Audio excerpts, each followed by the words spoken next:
students, welcome back to your video classes. Hopefully all of you are doing good and taking care of yourself. Okay बच्चों, तो आज हम लोग इस week के दूसरे वीडियो और इस चैप्टर के भी दूसरे वीडियो के बारे में आज हम लोग डिस्कशन करेंगे. ठीक है, आज हम लोग लास्ट क्लास में हम लोग क्या डिस्कशन किए थे बच्चों? लास्ट क्लास में हम लोग डिस्कशन किए थे इलेक्ट्रिक करंट का मतलब क्या होता है, इलेक्ट्रिक करंट का यूनिट क्या होता है ना. तो इन सारी चीज़ों के बारे में हम लोग डिस्कशन, पोटेंशियल डिफरेंस हम लोग कैसे मेंटेन करेंगे और इलेक्ट्रिक करंट कैसे फ्लो करेगा, है ना. बैटरी के अंदर में क्या होता है, बैटरी के अंदर में किस तरीके का केमिकल रिएक्शन होता है जिसकी वजह से एक फोर्स डेवलप होता है और चार्जेस मूव करते हैं और एक्यूमुलेट करते हैं, फिर इलेक्ट्रिक फील्ड प्रोड्यूस होता है. तो इन सारी चीज़ों के बारे में हम लोगों ने लास्ट क्लास में डिस्कशन किया था. आज का जो वीडियो है बच्चों, उसमें हम लोग डिस्कशन करेंगे एक बहुत ही इम्पॉर्टेंट और पहले से आप लोग पढ़ चुके हो इसके बारे में, that is Ohm's law. Ohm's law, ठीक है. तो अभी जो भी मैं पढ़ाऊंगा बच्चों, ये लगभग पूरा 10th में आप लोगों ने पढ़ चुका है. ठीक है, ओम्स लॉ क्या कहता है बच्चों? ओम्स लॉ कहता है that is temperature remaining constant, temperature remaining constant, temperature remaining constant, okay, the current flowing through a conductor, the current flowing through a conductor is directly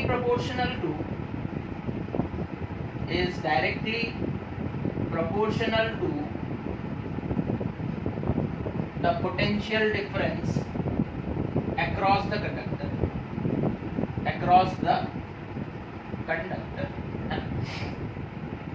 तो क्या है इसका एक्चुअल मीनिंग हम लोग समझते हैं.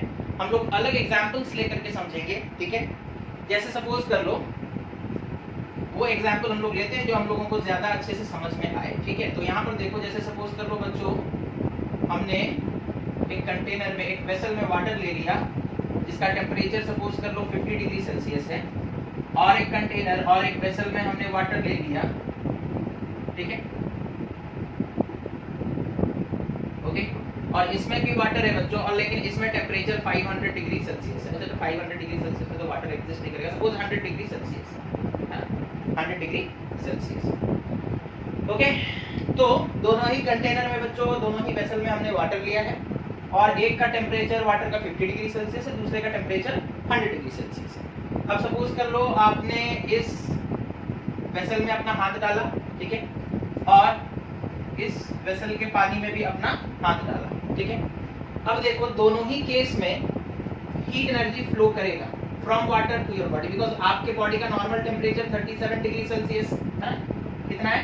37 डिग्री सेल्सियस. ओके, तो यहाँ पर जब आप 50 डिग्री सेल्सियस वाले पानी में हाथ डालोगे तो भी आपके अंदर हीट एनर्जी आएगा और आपको गर्म लगेगा. जब आप 100 डिग्री सेल्सियस वाले पानी में डालोगे तब भी हीट फ्लो होकर के आपके हाथ में जाएगा. तो दोनों ही केस में बच्चों एनर्जी फ्लो होकर के आपके हाथ में जाएगा. ठीक है, तो फ्लो तो होगा बिकॉज डिफरेंस है ना. हम लोग कल ही पढ़े थे, फ्लो होगा, flow will take place since there is difference in temperature. क्योंकि टेम्परेचर डिफरेंट है तो फ्लो तो होना है ना. बट अब अगर हम तुमसे पूछेंगे कि बताओ कौन से केस में ज्यादा हीट फ्लो होगा या फिर रेट ऑफ फ्लो किस में ज्यादा होगा, है ना, यानी कि हीट जल्दी जल्दी किस में फ्लो करेगा. तो यहाँ देखो, पानी का टेम्परेचर 50, तुम्हारे बॉडी का टेम्परेचर 37, डिफरेंस कितना है? डिफरेंस है 13 डिग्री सेल्सियस का डिफरेंस है बच्चों. यहाँ पर देखो, पानी का टेम्परेचर 100, तुम्हारे बॉडी का टेम्परेचर 37, डिफरेंस कितना है ना? डिफरेंस है 63 डिग्री सेल्सियस का, है ना. यहाँ बच्चों डिफरेंस है 13 डिग्री सेल्सियस का, यहाँ पर डिफरेंस कितना है? 63 डिग्री सेल्सियस का. डिफरेंस जितना ज्यादा होगा रेट ऑफ फ्लो उतना ज्यादा होगा. इस कंडीशन में आपके हाथ में जो हीट जाएगा बच्चों, आपको ज्यादा गर्म लगेगा, तुरंत एनर्जी आ जाएगा, है ना. तो रेट ऑफ फ्लो इस केस में ज्यादा होगा, because why? Difference is more. तो ये चीज ध्यान में रख लो कि डिफरेंस अगर ज्यादा हुआ, difference is more than rate of flow will also be मोर, है ना। डिफरेंस अगर ज्यादा होगा बच्चों, है ना, कौन से केस में जल्दी जल्दी हीट फ्लो करेगा आपके हाथ में? ऑब्वियसली इस केस में, है ना, बिकॉज यहाँ पे डिफरेंस ज्यादा है। आपके बॉडी का टेम्परेचर 37, पानी का टेम्परेचर 100, यहाँ पर आपके बॉडी का टेम्परेचर 37, पानी का टेम्परेचर 50, तो यहाँ पर भी हीट फ्लो करेगा, यहाँ पर भी हीट फ्लो करेगा, लेकिन रेट ऑफ फ्लो किसमें ज्यादा होगा? इसमें होगा, बिकॉज डिफरेंस ज्यादा है। समझ में आ रहा है? तो difference is more than rate of flow will also be more, इस चीज को याद रखो। अब देखो इलेक्ट्रिसिटी में हम लोग इस चीज को कैसे ये करते हैं, है ना, ओम्स लॉ इलेक्ट्रिसिटी में इस चीज को कैसे हम लोगों को समझाता है? वो क्या कह रहा है देखो, कि अगर टेम्परेचर को कांस्टेंट रखेंगे तो जो करंट फ्लो करेगा एक कंडक्टर के थ्रू, वो किसके ऊपर डिपेंड करेगा? Directly proportional to the potential difference. देखो यहाँ पे दो डायग्राम हम फिर बना रहे हैं। अभी वाटर वाला एग्जांपल हम लोग देखे थे, वो इलेक्ट्रिसिटी का एग्जांपल नहीं है, for example means for making you clear, वो बस हम तुम्हें कांसेप्ट समझाने के लिए बता रहे थे, है ना। सपोज कर लो एक वायर है बच्चों, ठीक है, एक वायर हम ले लिए और एक वायर लेते हैं, दो वायर्स ले लेते हैं, ठीक है, दो वायर्स ले लिए, है ना, दोनों का सपोज लेंथ, इसका भी लेंथ L है, इसका भी लेंथ L है, इसका जो एरिया है ये सपोज कर लो A है, इसका जो एरिया है सपोज कर लो ये भी A है, यानी कि दोनों का थिकनेस लेंथ सब बराबर है, ठीक है। अब हमने क्या किया ना, इस वायर को सपोज हम कनेक्ट कर देते हैं एक 3 वोल्ट वाले बैटरी से, है ना। अच्छा, और इस वायर को सपोज हम कनेक्ट कर देते हैं एक 24 वोल्ट वाले बैटरी से, ठीक है। अब वो क्या कह रहा है, ओम्स लॉ क्या कहता है? वो कहता है कि इसमें जो करंट फ्लो होगा, है ना, ऑब्वियसली जैसे ही हम लोग कनेक्ट कर देंगे इधर बैटरी, तो करंट फ्लो होना स्टार्ट हो जाएगा, है ना, करंट फ्लो होना स्टार्ट हो जाएगा, है कि नहीं? दोनों ही केसेस में करंट तो फ्लो होगा डेफिनेटली, बट ओम्स लॉ क्या कहता है देखो, वो कहता है जो करंट फ्लो होगा इसमें भी होगा, इसमें भी होगा, थ्रू ए कंडक्टर, है ना, कितना करंट फ्लो होगा वो डायरेक्टली डिपेंड करता है पोटेंशियल डिफरेंस पे, है ना। इसमें सपोज कर लो करंट फ्लो हुआ बच्चों I1, और इस केस में जो करंट फ्लो हुआ बच्चों वो दैट इज I2। अब तुम बता सकते हो कहां पे करंट ज्यादा होगा? यहाँ देखो कंडक्टर, ये कंडक्टर है, इसके अक्रॉस कितना पोटेंशियल डिफरेंस है? 24 वोल्ट का। ये एक कंडक्टर है, इसके अक्रॉस कितना पोटेंशियल डिफरेंस है? 3 वोल्ट का। तो 3 वोल्ट वाला बैटरी आप लगाए एक कंडक्टर के अक्रॉस, और यहाँ 24 वोल्ट वाला बैटरी आप लगाए एक कंडक्टर के अक्रॉस, तो जो करंट फ्लो होगा वो किस पे डिपेंड करता है? पोटेंशियल डिफरेंस पे, है ना। कंडक्टर के अक्रॉस पोटेंशियल डिफरेंस कितना है, ठीक है। जितना ज्यादा होगा पोटेंशियल डिफरेंस उतना ज्यादा होगा करंट, है ना। More is the potential difference, more will be the current. समझ में आ रहा है? तो जितना ज्यादा होगा पोटेंशियल डिफरेंस, यानी कि इस केस में ज्यादा करंट फ्लो करेगा, यानी कि ज्यादा चार्ज फ्लो करेगा, बिकॉज पोटेंशियल डिफरेंस ज्यादा है। इस केस में कम करंट फ्लो करेगा, यानी कि कम चार्ज फ्लो करेगा पर सेकंड, बिकॉज पोटेंशियल डिफरेंस कम है। तो ओम्स लॉ यही कहते थे, वो कहते थे जो करंट फ्लो करेगा एक कंडक्टर के थ्रू वो डायरेक्टली डिपेंड करता है किस पे? पोटेंशियल डिफरेंस पे। जहां पोटेंशियल डिफरेंस ज्यादा होगा वहां करंट ज्यादा होगा, जहां पोटेंशियल डिफरेंस कम हो गया वहां करंट भी कम हो जाएगा, ठीक है। तो बड़ा ही सिंपल सा उनका लॉ है, okay. That is I is proportional to V, है ना, I is proportional to V, okay. जो करंट है वो डायरेक्टली प्रोपोर्शनल है किस पे? वोल्टेज पे, ठीक है। अच्छा, इसे हम लोग ऐसे भी लिख सकते हैं V is directly proportional to I। अगर करंट ज्यादा है मतलब वोल्टेज भी ज्यादा होगा, है ना। वाइस वर्सा तो हम लोग बोल ही सकते हैं ना। अगर हम बोलेंगे कि करंट जो है मतलब वोल्टेज ज्यादा होगा तो करंट ज्यादा होगा, वोल्टेज कम होगा तो करंट कम होगा, इसका मतलब यही है। अब यहाँ पर देखो करंट ज्यादा है मतलब वोल्टेज ज्यादा होगा, करंट कम है मतलब वोल्टेज कम होगा, ठीक है। तो डायरेक्टली प्रोपोर्शनल वाला रिलेशन है, डायरेक्टली प्रोपोर्शनल वाला रिलेशन है। अब याद करो तुम लोगों को हम बहुत पहले से बताते हुए आ रहे हैं, जैसे हम लिखेंगे 20 इज प्रोपोर्शनल टू 5, 5 जो है वो 20 का फैक्टर है ना, प्रोपोर्शनल क्या है? Proportional, okay. 20 is proportional to 5। अब इसे इक्वल टू बनाने के लिए 20 इज इक्वल टू 4 into 5 हम लोग लिखते हैं। यहाँ पर 4 क्या है? एक कांस्टेंट है। 4 क्या है? एक कांस्टेंट है। तो प्रोपोर्शन का मतलब होता है बच्चों कि इन दोनों के बीच में रिलेशन है। प्रोपोर्शन का सिंबल क्या समझाता है कि ये इस क्वांटिटी और इस क्वांटिटी के बीच में रिलेशन है। 20 इज रिलेटेड टू 5, है ना? समझ में आ रहा है? इक्वल टू का मतलब है कि इधर का क्वांटिटी और इधर का क्वांटिटी बराबर है, ठीक है। तो प्रोपोर्शन को इक्वेशन बनाने के लिए हमें एक कांस्टेंट मल्टीप्लाई करना पड़ता है जिसे हम लोग प्रोपोर्शनैलिटी कांस्टेंट कहते हैं, है ना। तो ये एग्जांपल तुम लोगों को 11 से दिया जा रहा है। अब यहाँ देखो V is proportional to I, इसे हम लोग ऐसे लिख देते हैं V is equals to I into R, where R is a constant R is a constant known as resistance, ठीक है।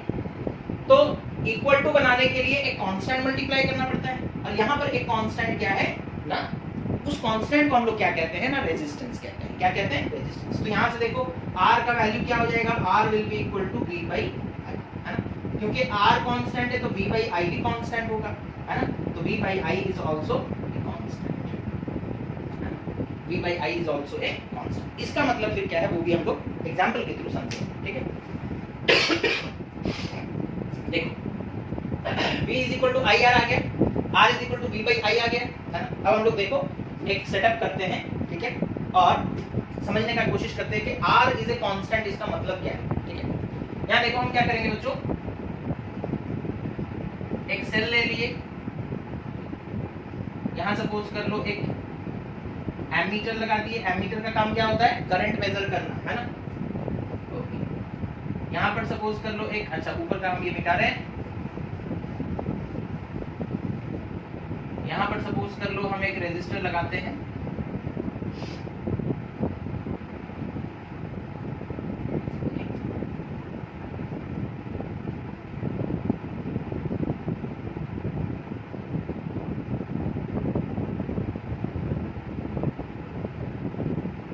और यहाँ पर एक रियोस्टैट लगाते हैं, है ना।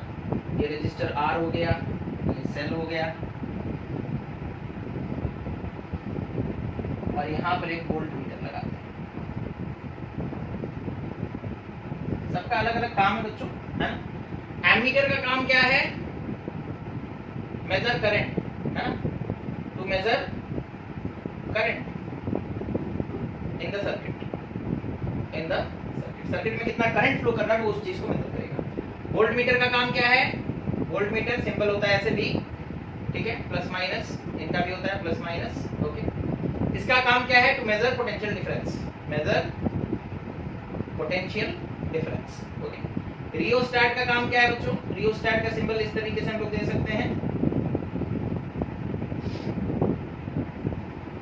Rheostat, okay. इसका काम क्या है? To provide variable resistance, okay, to provide variable resistance, okay. अब यहां देखो हम लोगों ने सपोज कर लो यहां पर एक सेल लगाया है जिसका पोटेंशियल डिफरेंस V है, ठीक है, या फिर सपोज कर लो कुछ एक वैल्यू ले लो 24 वोल्ट है, ठीक है, अच्छा 24 वोल्ट। अब सपोज कर लो जब 24 वोल्ट का आप 24 वोल्ट का आपने यहाँ पर सेल लगा दिया, ठीक है। अब यहाँ पर एक रियोस्टैट के पॉइंटर को यहाँ पर रखा, ठीक है, रियोस्टैट के पॉइंटर को यहाँ पर रखा, ठीक है। उस वक्त आप देखो कि वोल्ट मीटर का रीडिंग कितना आ रहा है और एमीटर का रीडिंग कितना आ रहा है ना। ओम्स लॉ कहता है potential difference across the conductor, ये वाला पोटेंशियल डिफरेंस नहीं, ये जो रेजिस्टर हम लोग यहाँ पर लगाए ना उसके इधर और इधर, अक्रॉस द रेजिस्टर और अक्रॉस द कंडक्टर, है ना, वहां का पोटेंशियल डिफरेंस तुम्हें देखना है। इसीलिए हम लोग वोल्ट मीटर यहाँ पर लगाए। इस वोल्टेज से हमें कोई मतलब नहीं है बच्चों, हमें इसके अक्रॉस वोल्टेज कितना है वो देखना है। डेफिनेशन तो याद होगा, है ना, the current flowing through a conductor और a resistor is directly proportional to the potential difference across that conductor, यानी कि उस कंडक्टर जिसके अक्रॉस आपको मेजरमेंट करना है वहां पर आप वोल्ट मीटर लगाओ, वहां पर आप क्या लगाओ? Voltmeter, potential difference measure करने, ठीक है। सपोज कर लो बच्चों जब रियोस्टैट का पॉइंटर यहाँ पर है उस वक्त सपोज कर लो इसका रीडिंग कितना आता है, suppose V1 is equals to suppose 20 volt and जो एमीटर का रीडिंग है सपोज I1 और वो आ रहा है सपोज कर लो 5 एम्पीयर मान, ठीक है। अच्छा अब हम लोग क्या करेंगे, जो रियोस्टैट का पॉइंटर है ना, इसे हम लोग मूव कराकर यहाँ ले आते हैं, ठीक है, थोड़ा आगे बढ़ा दिए। तो ये देखो ये वाला जो पोर्शन है ये हमारे सर्किट का हिस्सा अब नहीं रहा, दैट मींस रेजिस्टेंस सर्किट का घटेगा, रेजिस्टेंस सर्किट का घटेगा, ठीक है। अच्छा अगर रेजिस्टेंस घटेगा बच्चों तो करंट बढ़ेगा, करंट क्या हो जाएगा? बढ़ जाएगा, है ना। अच्छा या फिर पहला रीडिंग सपोज हम लोग इतना ले लेते हैं, V1 कितना है सपोज कर लो 10 वोल्ट और I1 कितना है सपोज कर लो 2 एम्पीयर, 2 एम्पीयर।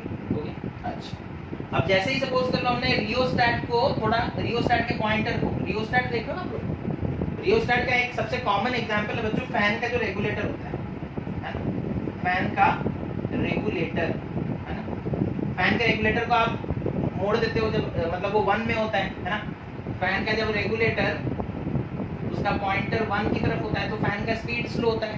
फैन का स्पीड स्लो क्यों होता है बच्चों? बिकॉज रेगुलेटर 1 पे है, मतलब रेजिस्टेंस बहुत ज्यादा प्रोवाइड कर रहा है वो रेगुलेटर। अच्छा, रेजिस्टेंस बढ़ेगा तो करंट घट जाएगा, है ना, तो इसी के लिए जब रेगुलेटर का पॉइंटर 1 में होता है तो करंट घट जाता है और फैन के पास जाने वाला करंट कम होता है, जिसकी वजह से फैन का स्पीड कम होता है। जैसे ही आप पॉइंटर को मोड़ करके 2 पर ले आते हो, फैन के रेगुलेटर के पॉइंटर को घुमाते हो और 2 पर ले आते हो, ठीक है, तो रेजिस्टेंस घटता है ना, रेजिस्टेंस घटेगा तो करंट बढ़ेगा बच्चों, और करंट जब ज्यादा पहुंचेगा फैन तक तो फैन थोड़ा स्पीड घूमेगा।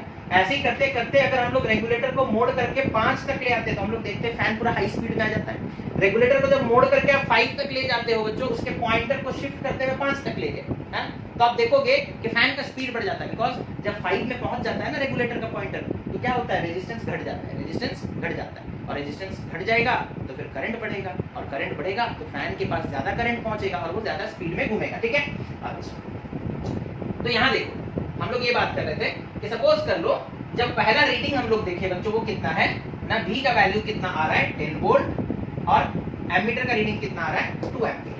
हमने फिर रियोस्टैट पहले कहाँ कनेक्टेड था, देखो रियोस्टैट बच्चों पहले यहाँ पर कनेक्टेड था, ये देखो हम फिर से बना दे रहे हैं,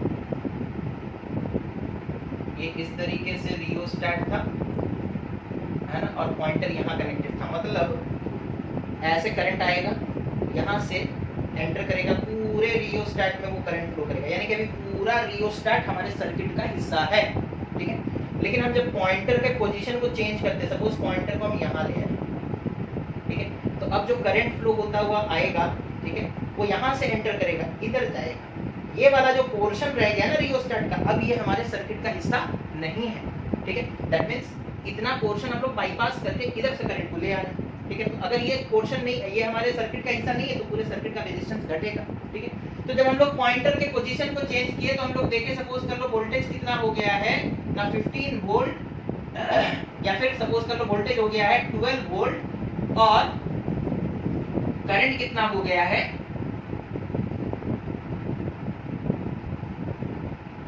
15 ही ले लेते हैं, 15 वोल्ट, और करंट कितना हो गया 3 एम्पीयर, करंट कितना हो गया 3 एम्पीयर, ठीक है। ये दूसरा रीडिंग हम लोग लिए बच्चों, ये दूसरा रीडिंग हम लोग लिए। अब हम क्या करेंगे, रियोस्टैट के पॉइंटर को फिर और आगे बढ़ाएंगे, सपोज यहाँ ले आए, है ना, तो देख सकते हो यहाँ से लेकर के यहाँ तक का पोर्शन जो है रियोस्टैट का, अब ये किसी काम का नहीं है, बिकॉज करंट तो इधर से आएगा, ऐसे एंटर करेगा, ऐसे चलाएगा, ये वाला पोर्शन बाईपास हो गया, तो रियोस्टैट का जो पोर्शन है वो घटा, मतलब सर्किट का रेजिस्टेंस घटा, सर्किट का रेजिस्टेंस घटा, रेजिस्टेंस घटा मतलब करंट बढ़ेगा, ठीक है। तो सपोज कर लो थर्ड केस में वोल्टेज दिखा रहा है 20 वोल्ट और करंट दिखा रहा है बच्चों, सपोज कर लो कितना ना 5 एम्पीयर, या सपोज 4 एम्पीयर, कितना दिखा रहा है 4 एम्पीयर, ओके। अच्छा, अब यहाँ से हम लोग ये रीडिंग लेने के बाद, है ना, ये रीडिंग्स लेने के बाद हर केस में, पहले केस में देखो हम निकालेंगे R का वैल्यू तो कितना होगा V1/I1, ठीक है। अच्छा, तुम सिर्फ रेशियो निकालो, V1/I1 का रेशियो निकालो, कितना आ रहा है, that is 10/2 which is equals to 5, है ना। अच्छा, यहाँ पर देखो V2/I2 का रेशियो निकालते हैं, V2/I2 कितना होगा, that is 15/3 which is equals to 5। फिर उसके बाद देखो हम लोग V3/I3 का रेशियो निकालते हैं, V3/I3 तो कितना होगा बच्चों, that is 20/4 which is again is equals to 5, है ना। तो बच्चों जब हम लोग यहाँ पर वोल्टेज चेंज कर रहे हैं, है ना, तो करंट भी चेंज हो रहा है अकॉर्डिंगली, वोल्टेज जैसे जैसे बढ़ रहा है, वोल्टेज 10 से 15 हुआ, है ना, तो करंट भी 2 से 3 हो गया, है ना। करंट इस हिसाब से बढ़ा कि इनका रेशियो कांस्टेंट रहा, पहले वाले में रेशियो कितना आया था 5 आया था, जब तुमने वोल्टेज को बढ़ाकर 15 कर दिया तो करंट 2 से बढ़कर 3 हो गया, ताकि रेशियो बच्चों कितना रहे 5 ही रहे, ठीक है। अगेन जब हमने वोल्टेज बढ़ाकर 20 वोल्ट किया, रियोस्टैट के पॉइंटर को चेंज करके, ऑब्वियसली हम लोग ये सारा काम कर रहे हैं, जब हमने वोल्टेज बढ़ाकर 20 वोल्ट कर दिया तो करंट बढ़ करके 3 से 4 हो गया, ताकि रेशियो जो है अभी भी 5 ही रहे, है ना। तो रेशियो चेंज नहीं होता, जैसे जैसे हम लोग वोल्टेज बढ़ाएंगे करंट भी अकॉर्डिंगली बढ़ेगा, उसी प्रोपोर्शन में बढ़ेगा ताकि उनका रेशियो कांस्टेंट हो। और ये जो रेशियो है बच्चों ये हमें क्या बताता है, रेजिस्टेंस। दैट मींस ये रेजिस्टेंस का वैल्यू कितना है, 5 ओम। कितना है, 5 ओम। ये कांस्टेंट है। वोल्टेज तुम बढ़ाओ घटाओ उससे उसको कोई मतलब नहीं है ना। तुम वोल्टेज बढ़ाओगे तो करंट बढ़ जाएगा और रेशियो 5 ही रहेगा इस एग्जांपल के हिसाब से। अगर हम वोल्टेज बढ़ाएंगे तो करंट उसी हिसाब से उसी मैनर में बढ़ेगा बच्चों, और करंट मतलब रेशियो अभी भी 5 ही रहेगा। और इसी रेशियो को तो हम लोग कहते हैं कांस्टेंट रेजिस्टेंस, है ना। इसी को हम लोग क्या कहते हैं, रेजिस्टेंस। और ये कांस्टेंट होता है। तो resistance of A given wire is constant when at constant temperature. जब टेंपरेचर चेंज नहीं करना है, अगर वायर का टेंपरेचर तुम चेंज कर दिए तो फिर रेजिस्टेंस चेंज हो जाएगा, है ना। ओके, तो ये समझ में आ गया आप लोगों को कि ओम्स लॉ एक्चुअली क्या कहता है ना। अब हम लोग आते हैं रेजिस्टेंस के बारे में थोड़ा डिस्कशन करते हैं। रेजिस्टेंस है क्या, रेजिस्टेंस किन किन चीजों पर डिपेंड करता है ना, इन सारे चीजों के बारे में हम लोग बात करेंगे। ओके, तो सबसे पहले रेजिस्टेंस है क्या। रेजिस्टेंस हम लोग ओम्स लॉ के हिसाब से तो देख लिए कि वो एक कांस्टेंट क्वांटिटी है, वो वोल्टेज और करंट पे डिपेंड नहीं करता। वोल्टेज चेंज करोगे करंट ऑटोमेटिकली चेंज हो जाएगा, लेकिन उन दोनों का रेशियो हमेशा कांस्टेंट रहेगा। और उसी रेशियो को हम लोग रेजिस्टेंस कहते हैं। उसी रेशियो को हम लोग क्या कहते हैं, रेजिस्टेंस कहते हैं। लेकिन क्वालिटेटिव मैनर में अगर हमसे कोई पूछेगा रेजिस्टेंस क्या है तो हम उसे क्या बोलेंगे, है ना। रेजिस्टेंस को समझने का और एक तरीका देखो क्या है ना, it is the opposition, it is the opposition offered to the flow of current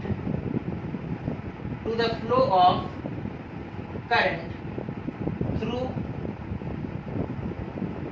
a conductor. It is the opposition offered to the flow of current through a conductor. ठीक है, एक कंडक्टर के थ्रू जब current flow होता है बच्चों तो कुछ ऑपोजिशन उसे मिलता है। उसी ऑपोजिशन को हम लोग क्या कहते हैं ना, रेजिस्टेंस कहते हैं। उसी ऑपोजिशन को हम लोग क्या कहते हैं, रेजिस्टेंस कहते हैं। ठीक है, so resistance is what, it is the opposition offered to the flow of current through a conductor. Conductor के थ्रू जब करंट फ्लो होगा तो कुछ ऑपोजिशन मिलेगा, उसी ऑपोजिशन को हम लोग क्या कहते हैं ना, रेजिस्टेंस कहते हैं। देखो कैसा ऑपोजिशन, सपोज कर लो बच्चों ये एक कंडक्टर है, ठीक है। अच्छा, हम लोगों ने ये बात किया था कि इसमें क्या होते हैं, फ्री इलेक्ट्रॉन्स होते हैं जो रैंडमली इधर, कंडक्टर है मतलब उसमें फ्री इलेक्ट्रॉन्स होंगे। जिसमें जितना ज्यादा फ्री इलेक्ट्रॉन होगा वो उतना अच्छा कंडक्टर बनेगा, है ना। और कंडक्टर में बच्चों फ्री इलेक्ट्रॉन्स रैंडमली इधर उधर मूव करते रहते हैं, ठीक है। अच्छा, अब हम क्या करेंगे, अच्छा फ्री इलेक्ट्रॉन जैसे सपोज कर लो ये कॉपर का कंडक्टर है ना, कॉपर वायर। तो कॉपर में से क्या होता है बच्चों, 2 इलेक्ट्रॉन निकल जाते हैं। कॉपर 2 इलेक्ट्रॉन लूज करता है और वो बन जाता है Cu2+, है ना। तो फ्री इलेक्ट्रॉन्स मतलब कॉपर के एटम से, सपोज कर लो यहाँ एक कॉपर का एटम था, उससे 2 इलेक्ट्रॉन, ये एक इलेक्ट्रॉन और ये एक इलेक्ट्रॉन, 2 इलेक्ट्रॉन निकल गए और वो फ्री हो गए। तो अगर कॉपर से 2 इलेक्ट्रॉन निकल जाएंगे तो Cu2+ भी तो बनेगा, एक पॉजिटिव आयन भी तो बनेगा, है कि नहीं। दैट मींस बीच बीच में पॉजिटिव आयंस भी प्रेजेंट है बच्चों, है ना, क्योंकि इलेक्ट्रॉन्स एटम से निकल गए हैं तो आयंस बन गए हैं, है ना। पॉजिटिव आयन भी बना है, नेगेटिव आयन भी बना है, यानी कि इलेक्ट्रॉन्स भी प्रोड्यूस हुए हैं। और इलेक्ट्रॉन अगर निकल जाएंगे किसी एटम से तो वो एटम तो आयन बन जाएगा, है ना, पॉजिटिव आयन बन जाएगा। तो बीच बीच में ये कॉपर 2+ के आयंस बने हुए हैं। लेकिन याद रखोगे ये जो पॉजिटिव चीज है ये लोकलाइज्ड है, ये मूव नहीं कर सकता, है ना। और जो इलेक्ट्रॉन्स है वो फ्री क्यों कहलाते हैं, बिकॉज वो मूव कर सकते हैं, है ना। तो इतना तक समझ में आ गया आप लोगों को। हम लोगों ने एक कॉपर का वायर लिया, फिर हम लोगों ने ये कंसेप्ट बताया कि जो मेटल्स होते हैं उनके पास ह्यूज अमाउंट का फ्री इलेक्ट्रॉन होता है। जैसे कॉपर एक मेटल है तो उसके पास बहुत सारे फ्री इलेक्ट्रॉन्स हैं। फ्री इलेक्ट्रॉन्स कहाँ से आए होंगे, कॉपर के एटम से ही इलेक्ट्रॉन्स निकले होंगे, है ना। जैसे कॉपर का एटम है, ठीक है, कॉपर के एटम से ही बच्चों, कॉपर के एटम के आउटर मोस्ट सेल से 2 इलेक्ट्रॉन्स निकल गए। सपोज ये कॉपर का एटम है, इधर से निकल गए तो कॉपर का एटम क्या बन जाएगा, Cu2+ बन जाएगा, है। तो पॉजिटिव आयन Cu2+ के आयंस बीच बीच में प्रेजेंट है, बीच बीच में प्रेजेंट है। अच्छा, अब इतना चीज समझ में आ गया, यानी पॉजिटिव चीज जो है वो लोकलाइज्ड है, यानी कि फिक्स्ड है, वो मूव नहीं कर सकता। और जो इलेक्ट्रॉन्स है वो लोग मूव कर सकते हैं, फ्री है, ठीक है। अब मैं क्या करूंगा बच्चों ना, इस वायर को, इस कंडक्टर को एक सेल के साथ जोड़ दूंगा, ठीक है, इस तरीके से एक सेल के साथ जोड़ दिया है, ठीक है। अब फिर से हम यहाँ अंदर का मिटाकर फिर से बता रहे हैं अब क्या होगा। तो अभी तक तो बच्चों हम लोग देख रहे थे इलेक्ट्रॉन्स रैंडमली इधर उधर घूम रहे थे, है ना, लेकिन अब क्या होगा ना, जो इलेक्ट्रॉन्स रैंडमली इधर उधर घूम रहे थे बच्चों, अब वो लोग एक पर्टिकुलर डायरेक्शन में, ये वो पॉजिटिव आयंस हैं जो अपनी जगह पर फिक्स्ड हैं, और बाकी जो इलेक्ट्रॉन्स हैं वो इस तरीके से अरेंज हो जाएंगे, है ना, सब पॉजिटिव टर्मिनल की तरफ भागने के लिए तैयार है ना, सबने तैयारी कर ली है कि भागना है।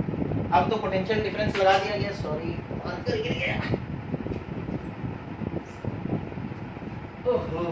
तो यहाँ देखो अब हमने एक सेल लगा दिया है, यानी कि एक पोटेंशियल डिफरेंस लगा दिया है, और पोटेंशियल डिफरेंस लगा दिया मतलब करंट फ्लो होना स्टार्ट हो जाएगा, है ना। नेगेटिव टर्मिनल से इलेक्ट्रॉन निकल कर जाएगा, नेगेटिव टर्मिनल से इलेक्ट्रॉन निकल कर यहाँ पहुंचा, दरवाजा खटखटाया, है ना, दरवाजा तो नहीं है यहाँ पर, कंडक्टर से, है ना।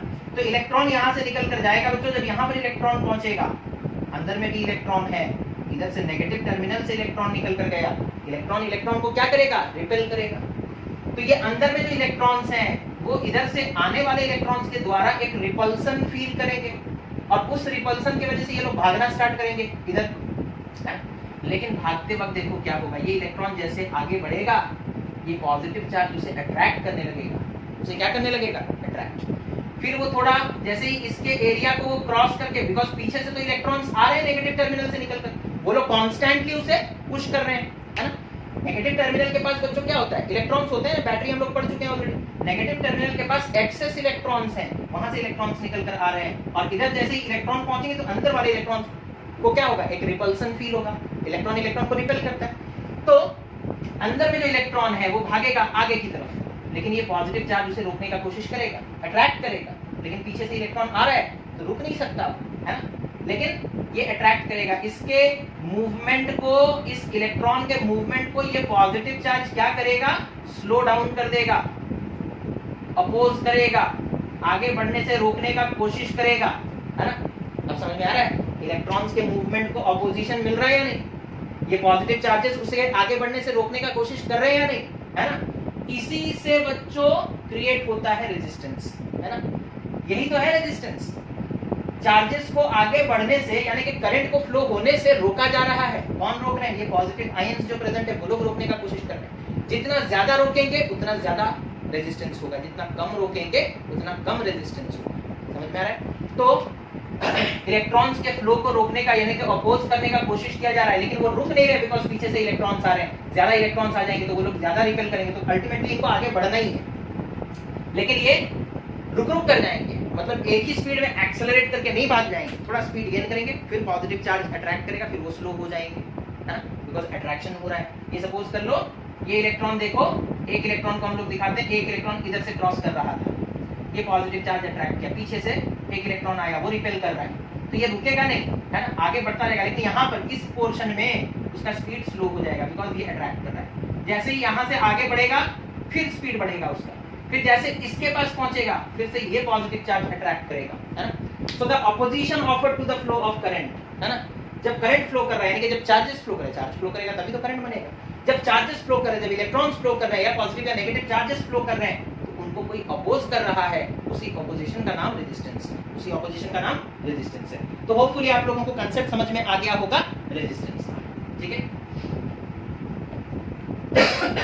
अब हम लोग बात करेंगे बच्चों factors on which resistance of a conductor depends, है ना,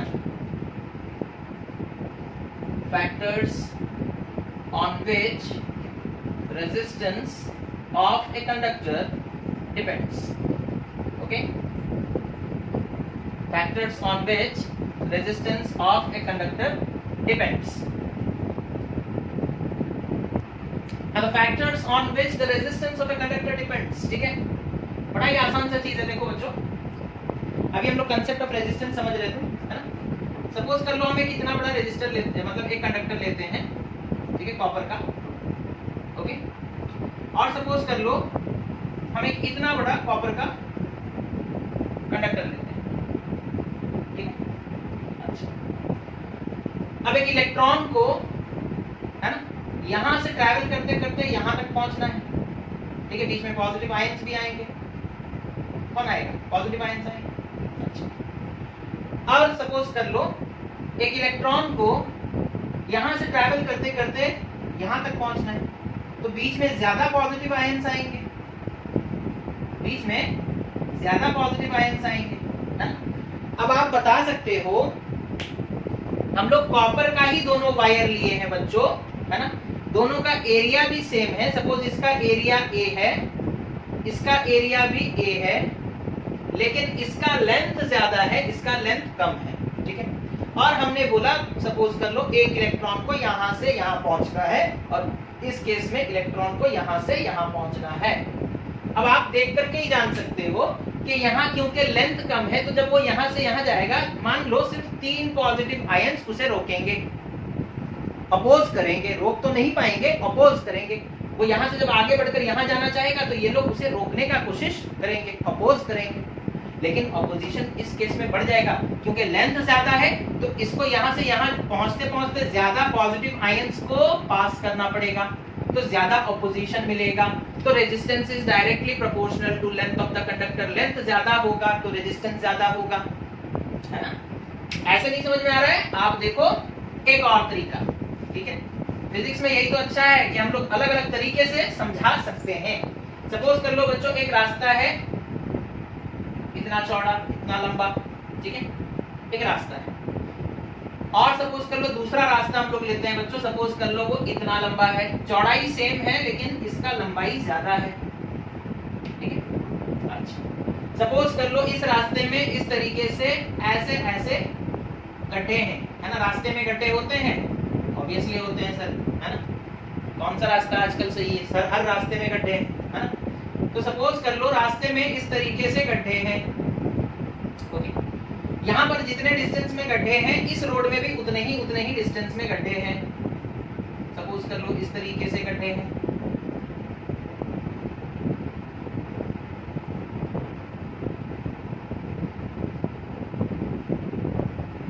ठीक है। अब सपोज कर लो आपको यहां से यहां तक जाना है, और दूसरे रास्ते में आपको यहां से यहां तक जाना है, ठीक है। अच्छा बताओ, आपको यहां से यहां मूव करना है, सपोज कर लो ये डिस्टेंस कितना है 50 मीटर, और यहां से यहां मूव करना है, सपोज ये डिस्टेंस कितना है 200 मीटर, है। अच्छा, इस रोड का डिस्टेंस 50 मीटर है, इस रोड का डिस्टेंस 200 मीटर है, ठीक है। लेकिन जब आप यहां से यहां मूव करोगे बच्चों, तो आपको इन गड्ढों के वजह से मूव करने में अपोजिशन मिलेगा, है ना। क्या मिलेगा, अपोजिशन मिलेगा। दैट मींस जब आप यहां से यहां मूव करोगे तो क्या होगा, आपका स्पीड कंटिन्यूअसली स्लो होता रहेगा, गड्ढे आते रहेंगे, तो आप धीरे धीरे मूव करोगे, है ना। अच्छा ठीक है, लेकिन जब आप यहां पे मूव करते हो, है ना, यहां पे जब मूव करते हो, क्योंकि आपको ज्यादा डिस्टेंस कवर करना है, तो आपको ज्यादा गड्ढे मिलेंगे अपोज करने के लिए, है ना। समझ में आ रहा है। तो गड्ढों का जो संख्या है, that is the potholes present in the road are in same manner, है ना। जितने डिस्टेंस में यहाँ पर गड्ढे हैं, उतने ही डिस्टेंस में यहाँ पर भी गड्ढे हैं, लेकिन क्योंकि ये लेंथ ज्यादा है, तो यहाँ से यहाँ मूव करने में आपको ज्यादा प्रॉब्लम होगा, ज्यादा रेजिस्टेंस मिलेगा, ज्यादा अपोजिशन मिलेगा बाय दिस पॉट होल्स, है ना। लेकिन इस केस में क्योंकि डिस्टेंस ही कम जाना है आपको, तो आपको कम रेजिस्टेंस मिलेगा। समझ में आ गया। तो रेजिस्टेंस ज्यादा कब होगा, जब लेंथ ज्यादा है। रेजिस्टेंस कम कब होगा, जब लेंथ कम है। तो हम लोग बोल सकते हैं resistance is directly proportional to length. अब आते हैं, पहला फैक्टर समझ में आ गया। पहला फैक्टर क्या है बच्चों, that is resistance is directly proportional to length of the conductor. Resistance is directly proportional to length of the conductor, है ना। मतलब क्या है, सपोज कर लो एक कंडक्टर है जिसका लेंथ L है, और सपोज हमें बोला गया है उसका रेजिस्टेंस 20 ओम है। एक कंडक्टर है जिसका लेंथ L है और उसका रेजिस्टेंस 20 ओम है। हमें बोला गया उसी कंडक्टर का अगर हम लोग एक पीस लेते हैं जिसका लेंथ 3L है, तो उसका रेजिस्टेंस कितना होगा। लेंथ 3 गुना बढ़ा है बच्चों, रेजिस्टेंस भी 3 गुना बढ़ जाएगा, 60 ओम हो जाएगा, खत्म। Resistance is directly proportional to length of the conductor. I hope ये चीज क्लियर हो गया। उसके बाद आते हैं, resistance is inversely proportional to area. Resistance is inversely proportional to area of the conductor, है ना। Resistance is inversely proportional to area of the conductor. देखो कैसे, सपोज कर लो, अब रास्ते से ही समझ जाएंगे।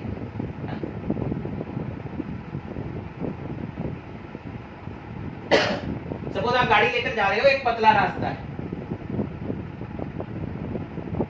आप गाड़ी लेकर जा रहे हो और एक पतला गली है, ठीक है, ये सपोज कर लो गली है और ये सपोज कर लो हाईवे है ना। हाईवे काफी चौड़े होते हैं, है ना, तो आप समझ गए होंगे। रास्ता पतला, एरिया कम, तो फिर रेजिस्टेंस ज्यादा, है ना। अगर एरिया कम होगा, है ना, चौड़ाई कम होगा तो रेजिस्टेंस ज्यादा होगा। पतले रास्ते में चलने में, मूव करने में दिक्कत होता है, रेजिस्टेंस ज्यादा होता है ना।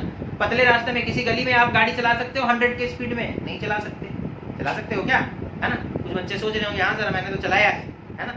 तो अगर चला भी रहे हो किसी रेसिडेंशियल एरिया में पतले गली में 100 के स्पीड में गाड़ी चला रहे हो, पता चला किसी दिन कोई पकड़ लिया आपको और अच्छे से धुलाई भी हो गया, है ना। तो ये सब ना करें, ठीक है। अब देखो, तो गली वाले रास्ते में बच्चों हमें मूव करने में ज्यादा ऑपोजिशन मिलता है, हम उतने स्पीड में मूव नहीं कर पाते। लेकिन हाईवे के केस में क्या होता है, एरिया ज्यादा होता है ना, तो मूवमेंट आसान हो जाता है। मूवमेंट क्या हो जाता है, आसान हो जाता है। मूवमेंट आसान मतलब रेजिस्टेंस घटेगा, तो एरिया बढ़ जाने पर रेजिस्टेंस घट जाता है, रेजिस्टेंस घट जाता है। होप ये क्लियर है। तो एरिया कम है तो रेजिस्टेंस ज्यादा, और एरिया ज्यादा है तो रेजिस्टेंस कम, है ना। एरिया कम है तो रेजिस्टेंस ज्यादा, और एरिया ज्यादा है तो रेजिस्टेंस कम। हाँ, तो आप लोग समझ गए होंगे कि रेजिस्टेंस इनवर्सली प्रोपोर्शनल है एरिया पे। एरिया कम होगा रेजिस्टेंस ज्यादा, एरिया ज्यादा होगा रेजिस्टेंस कम, ठीक है। अब आते हैं अपने नेक्स्ट पॉइंट पर। नेक्स्ट पॉइंट क्या है, देखो बच्चों, सपोज कर लो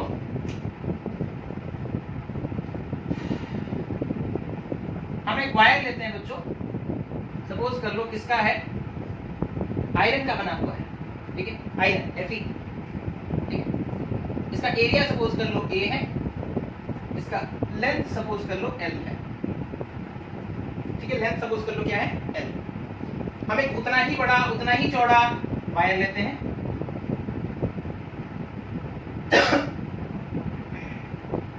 हम एक उतना ही बड़ा उतना ही चौड़ा वायर लेते हैं बच्चों, ठीक है।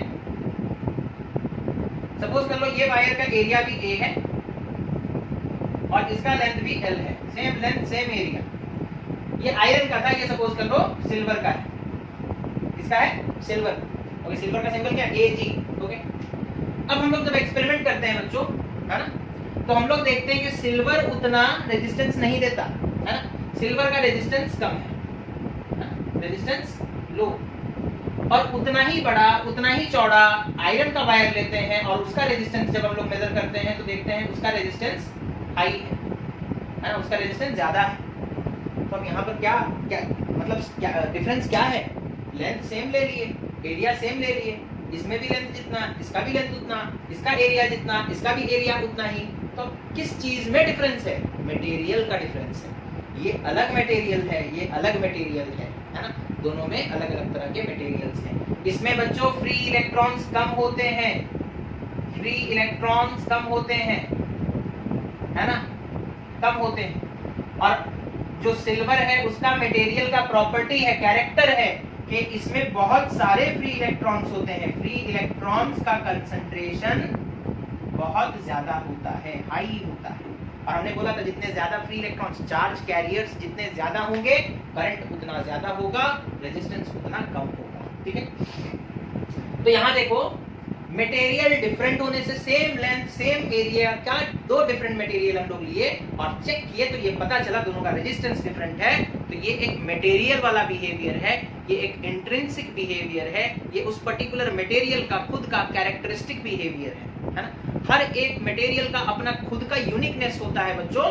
आयरन और सिल्वर में जब हम लोग कंपैरिजन कर रहे हैं तो हम लोग ये देख रहे हैं कि आयरन का रेजिस्टेंस ज्यादा, उतना ही लेंथ उतना ही एरिया आयरन का लिए, उसका रेजिस्टेंस ज्यादा पाया गया, उसके मटेरियल का वो प्रॉपर्टी है। सिल्वर के केस में हम लोग अगर लेते हैं तो देखते हैं कि उसके मटेरियल का प्रॉपर्टी डिफरेंट है ना। उसके मटेरियल का सेम लेंथ सेम एरिया का वायर लिया गया, उसका रेजिस्टेंस कम है ना। इस प्रॉपर्टी को समझाने के लिए हम लोग एक वर्ड लेकर आते हैं, दैट इज रेजिस्टिविटी।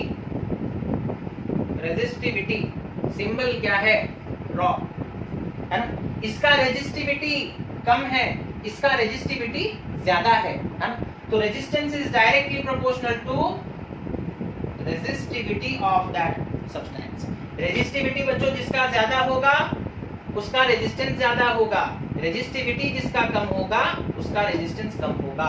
और रेजिस्टिविटी किस पे डिपेंड करता है, resistivity depends upon the nature of material. कौन सा मटेरियल के बारे में आप बात कर रहे हो, नेचर ऑफ मटेरियल, और ये फिक्स्ड होता है बच्चों, है ना। जैसे सिल्वर का एक पर्टिकुलर अमाउंट का रेजिस्टिविटी है, आयरन का एक पर्टिकुलर अमाउंट का रेजिस्टिविटी है, कॉपर का एक पर्टिकुलर अमाउंट का रेजिस्टिविटी है। Different materials they have different amount of resistivity, different materials they have different amount of resistivity. तो रेजिस्टिविटी किस पे डिपेंड करता है? Nature of material. Material change कर दोगे रेजिस्टिविटी चेंज हो जाएगा, लेकिन एक गिवन मटेरियल का रेजिस्टिविटी फिक्स्ड होगा, है ना। एक गिवन मटेरियल का रेजिस्टिविटी फिक्स्ड होगा। ऑब्वियसली टेंपरेचर कांस्टेंट होना चाहिए, अदरवाइज टेंपरेचर चेंज करोगे तो सब चेंज हो जाएगा। ओम्स लॉ के स्टार्टिंग में ही हम लोग बोले टेंपरेचर रिमेनिंग कांस्टेंट। ये सारा चीज कब होगा? जब टेंपरेचर कांस्टेंट रहेगा। टेंपरेचर चेंज कर दोगे सारा खेल बर्बाद हो जाएगा, ठीक है। तो रेजिस्टिविटी दैट इज रॉ, है ना। सिंबल क्या है? Raw, RHO, raw. Okay, it depends upon the nature of the material and for a given material, एक दिए गए मटेरियल के लिए एक दिए गए टेंपरेचर पर रेजिस्टिविटी फिक्स्ड होता है। For a given material and at a given temperature, the resistivity of that substance is fixed. Okay? तो ये चीज समझ में आ गया होगा आप लोगों को। रेजिस्टेंस 3 फैक्टर पर डिपेंड करता है बच्चों। अब इन तीनों फैक्टर्स को हम लोग मिला देते हैं। तो हम लोग जो पढ़ रहे हैं कांस्टेंट टेम्परेचर के लिए पढ़ रहे हैं। अगर आप बोलोगे सर टेम्परेचर ही चेंज कर दिया जाए तो ओम्स लॉ तो वैलिड नहीं होगा, लेकिन फिर भी अगर आप पूछोगे अगर टेम्परेचर चेंज करने से क्या होता है, वो एक स्पेशल केस करके हम लोग पढ़ लेते हैं ना। अगर टेम्परेचर कांस्टेंट ना हो तो क्या होगा? Temperature is not constant, then what will happen? ठीक है, temperature is not constant, then what will happen to resistance? ना रेजिस्टेंस ऑफ कंडक्टर्स इंक्रीजेस, ये बस याद रख लो, resistance of conductor increases with increase in temperature, with increase in temperature। इसको अगर आप समझना चाहते हो तो देखो बच्चों, ऐसे एक रास्ता है, इसमें आप जा रहे हो, है ना। एक रास्ता है, इसमें आप जा रहे हो, अचानक से आग लग गया, है ना। अब बोलोगे सर ये कैसा एग्जांपल दे रहे हैं आप, है ना। तो समझने के लिए दे रहे, देखो अचानक से आग लग गया, आग से टेम्परेचर बढ़ता है ना, तो इसीलिए हम आग बोल रहे हैं। सपोज आप एक रास्ते में जा रहे हो, यहाँ पर बहुत सारे गड्ढे भी हैं, है ना। आप जा रहे थे, बचते बचते जा रहे थे, अचानक आग लग गया।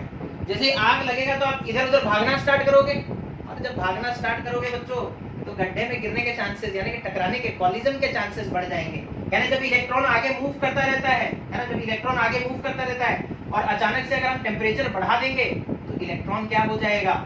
रैंडमली मूव करने लगेगा, इधर उधर भागने लगेगा, और रैंडमली मूव किया मतलब कॉलिजन बढ़ जाएगा बच्चों, टकराना बढ़ जाएगा, और टकराना, कॉलिजन बढ़ा, कॉलिजन इंक्रीज कर जाएगा, कॉलिजन इंक्रीज किया तो रेजिस्टेंस इंक्रीज कर जाएगा। क्या इंक्रीज कर जाएगा? रेजिस्टेंस इंक्रीज कर जाएगा। समझ में आ रहा है? होपफुली समझ में आ गया होगा। तो टेम्परेचर अगर हम लोग बढ़ाएंगे, resistance of a conductor increases with increase in temperature, okay, and it decreases with decrease in temperature. Temperature घटा दोगे तो रेजिस्टेंस घट जाएगा, ठीक है। तो इसके बारे में और हम लोग इतना डिस्कशन नहीं करेंगे, ठीक है। टेम्परेचर कांस्टेंट नहीं होगा तो क्या होगा वो बता दिया गया, ठीक है। अब इन तीन चीजों को देखो, क्योंकि हम लोग ओम्स लॉ के हिसाब से पढ़ रहे हैं तो टेम्परेचर कांस्टेंट मानकर चल रहे हैं, तो उस हिसाब से देखेंगे तो रेजिस्टेंस 3 फैक्टर्स पर डिपेंड करता है, हालांकि 4 है, टेम्परेचर पे भी डिपेंड करता है, ठीक है। हम लोग ऑलरेडी बात कर चुके हैं इसके बारे में। इन तीन चीजों को जोड़ो, R is proportional to L, sorry, R is proportional to rho L by A। इसके साथ डायरेक्टली प्रोपोर्शनल है, इसके साथ डायरेक्टली प्रोपोर्शनल है, तो ये दोनों न्यूमरेटर में है। इसके साथ इनवर्सली प्रोपोर्शनल है तो ये डिनोमिनेटर में है। ये कहां है? डिनोमिनेटर में। R is proportional to rho L by A and R is equal to rho L by A। अब आप बोलोगे सर यहाँ पर तो आप कोई कांस्टेंट मल्टीप्लाई नहीं किया। देखो ऑलरेडी कांस्टेंट एक मल्टीप्लाई हो करके है ना, ऑलरेडी एक कांस्टेंट मल्टीप्लाई हो करके है, दैट इज रेजिस्टिविटी, है ना, दैट इज रेजिस्टिविटी, ओके। तो ये रेजिस्टेंस का एक नया फार्मूला आ गया बच्चों, that is resistivity, resistance is equal to resistivity into length divided by area, divided by area, ठीक है। अच्छा, वायर्स जनरली कैसे होते हैं? सिलिंड्रिकल होते हैं, और सिलिंड्रिकल वायर का एरिया सर्कुलर होता है, यानी कि एरिया का फार्मूला पाई आर स्क्वायर होगा, है ना। तो एरिया की जगह पाई आर स्क्वायर पुट करोगे, इस चीज को ध्यान में रखो, ठीक है। बिकॉज जब भी क्वेश्चन आएगा, रेडियस दिया होगा, डायमीटर दिया होगा, आप बोलोगे सर या तो रेडियस और डायमीटर दे दिया, आप हम लोग एरिया कैसे निकालेंगे? तो याद रखो वायर्स जनरली सिलिंड्रिकल शेप के होते हैं और उनका क्रॉस सेक्शन सर्कुलर होता है, तो सर्कल का एरिया का जो फार्मूला है वायर के क्रॉस सेक्शन के एरिया का फार्मूला वही है, ठीक है। तो ये हो गया बच्चों, resistance is equal to rho L by A, ठीक है। अब रेजिस्टेंस का यूनिट देखो क्या है, यूनिट ऑफ रेजिस्टेंस, ठीक है। ओम्स लॉ से हमें पता चलेगा यूनिट ऑफ रेजिस्टेंस। हम लोग ओम्स लॉ में पढ़े R is equals to V by I। V का यूनिट क्या है? वोल्ट। I का यूनिट क्या है? एम्पियर। तो रेजिस्टेंस का यूनिट क्या हो जाएगा ना? वोल्ट एम्पियर इनवर्स, है ना, या फिर वोल्ट बाई एम्पियर ऐसे लिखते हैं। बहुत बच्चे इनवर्स लिखने से कतराते हैं, सोचते हैं ये क्या लिख दिया सर। तो रेजिस्टेंस का यूनिट क्या है? Volt by ampere. और बच्चों वोल्ट बाई एम्पियर को, क्योंकि ओम्स लॉ ने काफी ज्यादा इसमें रिसर्च किया, काफी मेहनत किया, तो वोल्ट बाई एम्पियर को ओम कहा गया। और ओम का सिंबल क्या है बच्चों? इस तरीके से, है ना, this is the symbol of ohm. Okay, तो रेजिस्टेंस का सिंबल क्या है? रेजिस्टेंस का यूनिट क्या है? Volt per ampere, which is known as ohm. तो 1 volt by 1 ampere is equals to 1 ohm, है ना, इज इक्वल्स टू 1 ओम। ठीक है, तो 1 ओम डिफाइन कर सकते हो। अगर हम तुमसे पूछेंगे व्हाट इज 1 ओम रेजिस्टेंस, तो तुम बोलोगे if A potential difference of 1 volt is applied across a conductor, यानी कि एक कंडक्टर के अक्रॉस, अगर सपोज कर लो हम लोग 1 वोल्ट लगा देते हैं, एक कंडक्टर के अक्रॉस सपोज कर लो हम लोग 1 वोल्ट लगा देते हैं, ठीक है, और मान लो उसमें करंट कितना फ्लो करता है ना? 1 एम्पियर। तो हम लोग बोलेंगे कि उस कंडक्टर का रेजिस्टेंस कितना है ना? 1 ohm. If 1 volt of potential is applied across the conductor such that 1 ampere of current flows through it, then we can say that the resistance of that conductor is 1 ohm. Okay, समझ में आ गया 1 ohm का definition क्या है? अब देखो resistivity,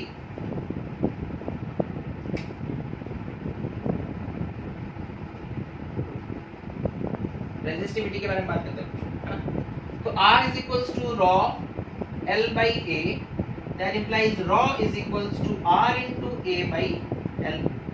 rho का formula क्या हो जाएगा? A को इधर ले जाओ, R into A, ये L आकर डिवाइड हो जाएगा, है ना। दिस इज रेजिस्टिविटी का फॉर्मूला, है ना, this is the formula of resistivity, that is rho is equal to R A by L, है ना। अच्छा सपोज कर लो बच्चों, अगर हम लोग एक वायर लेते हैं, देखो अगर सपोज कर लो हम लोग एक वायर लेते हैं जिसका एरिया 1 मीटर स्क्वायर हो, कितना हो? 1 मीटर स्क्वायर हो, और जिसका लेंथ कितना हो? 1 मीटर, है ना। तो एरिया की जगह 1 पुट करोगे, लेंथ की जगह 1 पुट करोगे, तो क्या हो जाएगा? देखो अगर हम लोग रेजिस्टिविटी का फॉर्मूला ऐसे लिखें, R इंटू एरिया 1 मीटर का, सपोज 1 मीटर स्क्वायर एरिया का वायर है, तो यहाँ 1 मीटर स्क्वायर पुट करेंगे, डिवाइडेड बाई लेंथ कितना है? सपोज 1 मीटर है, तो ये 1 कैंसिल हो जाएगा, है ना, मीटर से 1 मीटर मर गया, है ना। तो रेजिस्टिविटी क्या हो गया ना? Resistivity is equals to R into meter, है ना। अच्छा, तो रेजिस्टिविटी का वैल्यू रेजिस्टेंस के बराबर हो जाता है ना। यूनिट अलग होगा ऑब्वियसली, मीटर मल्टीप्लाई होगा, लेकिन जो वैल्यू है resistivity is equal to resistance, है ना। रेजिस्टिविटी को डिफाइन कैसे करेंगे? Resistivity is equal to resistance, ठीक है। अब देखो यहाँ पर और कुछ वेरिएबल बचा क्या? 1 तो कैंसिल हो गया ना, ठीक है। तो यहाँ पर रेजिस्टिविटी और रेजिस्टेंस बराबर हो गए, इधर कोई क्वांटिटी बचा नहीं, ये 1 और 1 कैंसिल हो गया, ठीक है, ये वाला चीज कैंसिल हो गया है, तो resistivity is equal to resistance हो गया, है ना। तो resistivity is nothing but the resistance of, resistivity को हम कैसे डिफाइन करेंगे ना? रेजिस्टिविटी क्या है ना? Resistivity is the resistance, resistivity क्या है ना? ये रेजिस्टेंस है किसका? The resistivity is the resistance of a conductor of unit length and unit area of cross section, unit area of cross section, ठीक है। मतलब फिर से देखो हम लोग एक वायर लिए, एक कंडक्टर लिए जिसका एरिया 1 मीटर स्क्वायर है और लेंथ 1 मीटर है, तो उसका कुछ रेजिस्टेंस होगा, उसका रेजिस्टेंस जितना होगा उसी को हम लोग रेजिस्टिविटी कहेंगे, है ना। रेजिस्टिविटी क्या है ना? It is the resistance of a conductor having 1 meter square area and 1 meter length, है ना। समझ में आ रहा है? रेजिस्टिविटी क्या है? इट इज द रेजिस्टेंस, किसका रेजिस्टेंस ना? एक ऐसे कंडक्टर का जिसका एरिया 1 मीटर स्क्वायर हो और लेंथ 1 मीटर हो, है ना। लेंथ क्या हो? 1 मीटर। अगेन मेरे साथ देखो, यहाँ पर बोलो रेजिस्टिविटी क्या है ना? It is the resistance, it is the resistance, किसका रेजिस्टेंस ना? एक ऐसे कंडक्टर का रेजिस्टेंस जिसका एरिया 1 मीटर स्क्वायर हो और लेंथ 1 मीटर हो। मतलब क्या है? जैसे सपोज कर लो हमें निकालना है resistivity of copper, copper wire का रेजिस्टिविटी कितना है, तो हम क्या करेंगे, एक कॉपर का वायर ले लेंगे जिसका एरिया 1 मीटर स्क्वायर हो, जिसका लेंथ 1 मीटर हो, उसका रेजिस्टेंस फाइंड आउट कर लेंगे और वही उसका रेजिस्टिविटी होगा। समझ में आ रहा है? फिर से देखो, जैसे सपोज हमें कॉपर का रेजिस्टिविटी निकालना है तो हम क्या करेंगे, कॉपर का एक वायर लेंगे, एक कंडक्टर लेंगे जिसका एरिया कितना हो 1 मीटर स्क्वायर हो, जिसका लेंथ कितना हो 1 मीटर हो, उसका रेजिस्टेंस फाइंड आउट कर लेंगे। रेजिस्टेंस जितना होगा उसी को हम रेजिस्टिविटी कहेंगे। तो resistivity is the resistance of a conductor having unit length and unit area of cross section. उसी तरीके से अगर हमें रेजिस्टिविटी ऑफ सिल्वर निकालना है तो हम क्या करेंगे, सिल्वर का एक वायर लेंगे, एक कंडक्टर लेंगे जिसका एरिया 1 मीटर स्क्वायर हो, लेंथ 1 मीटर हो और उसका रेजिस्टेंस निकाल लेंगे। जितना वैल्यू आएगा रेजिस्टेंस का, that is resistivity, that is resistivity. ठीक है, तो समझ में आ गया रेजिस्टिविटी क्या है। Resistivity is the resistance of a conductor having unit length and unit area of cross section. ठीक है, रेजिस्टिविटी का यूनिट क्या होगा, देखो resistivity R is equal to resistivity rho is equal to RL/A, sorry RA/L। ठीक है, R का unit क्या है बच्चों, ohm, area metre square divided by length metre, metre से 1 मीटर मर गया तो ओम मीटर, है ना। रेजिस्टिविटी का यूनिट क्या है बच्चों, ओम मीटर, है ना। तो होपफुली आप लोगों को ये वीडियो समझ में आ गया होगा। अगर नहीं समझ में आया तो ये दोबारा भी देख सकते हैं, है ना। और समझने का कोशिश करो बच्चों, थोड़ा मतलब बेसिक है ये, है ना, उतना ज्यादा कुछ हाई लेवल का भी पढ़ाई अभी तक नहीं आया है। बहुत ही बेसिक चीजों के बारे में हम लोग डिस्कशन किए, ओम्स लॉ, रेजिस्टेंस, रेजिस्टिविटी के बारे में डिस्कशन किए एंड हम अलग अलग तरीके से आप लोगों को समझाने का कोशिश भी कर रहे हैं। तो होपफुली आप लोगों को समझ में आएगा। इस वीडियो को देखने के बाद अगर कुछ डाउट्स अराइज करते हैं then you can send it to me through your WhatsApp. Okay, so thank you for watching the video, have a nice day.